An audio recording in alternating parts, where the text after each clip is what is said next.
بسم اللہ الرحمن الرحیم۔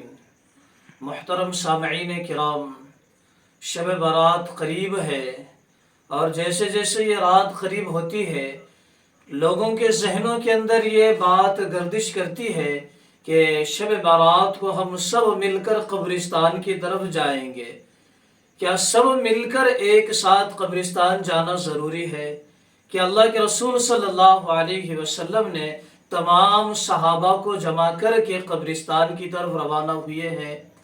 تو میرے محترم بزرگوں، اس کی اصل یہ ہے کہ اللہ کے رسول صلی اللہ علیہ وسلم ایک مرتبہ حضرت اما جان عائشہ صدیقہ رضی اللہ تعالی عنہ کے گھر کے اندر تشریف فرما تھے۔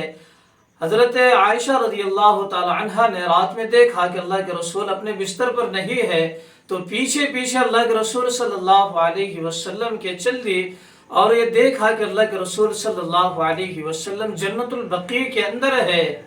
تو اللہ کے رسول صلی اللہ علیہ وسلم شب برات کے موقع پر قبرستان تشریف لے گئے ہیں، لیکن اس کا یہ مطلب نہیں کہ ہر سال آپ ایک جمع غفیر جمع کر لے اور قبرستان کی جانب روانہ ہو جائے، کیونکہ اللہ کے رسول صلی اللہ علیہ وسلم نے صرف ایک مرتبہ اس رات میں پوری زندگی کے اندر ایک ہی مرتبہ قبرستان تشریف لے گئے ہیں۔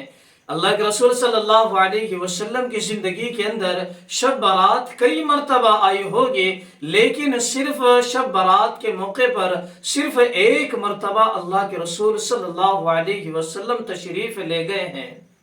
تو ہمارا بھی یہ کام بنتا ہے کہ ہم ایک ہی مرتبہ قبرستان جائیں۔ اس رات کی مناسبت سے آپ جمعے کو تشریف لے جائیں یا مہینے میں ایک مرتبہ جائے یا روزانہ قبرستان جائے، اس سے کوئی منع نہیں ہے، لیکن شب برات کے تعلق سے یہ بات کی جا رہی ہے کہ اللہ کے رسول صلی اللہ علیہ وسلم کا جو عمل تھا پوری زندگی کے اندر، شب برات کے دن یا شب برات کی رات میں پوری زندگی میں ایک ہی مرتبہ گئے ہیں، تو ہم بھی ایک ہی مرتبہ جائے پوری زندگی کے اندر۔ باقی ان راتوں کے علاوہ یا ان دنوں کے علاوہ یا ان مہینوں کے علاوہ آپ کبھی بھی قبرستان تشریف لے جائے، اپنے مرحومین کے لیے دعائے مغفرت کر سکتے ہیں۔ اللہ تعالی عمل کی توفیق عطا فرمائے۔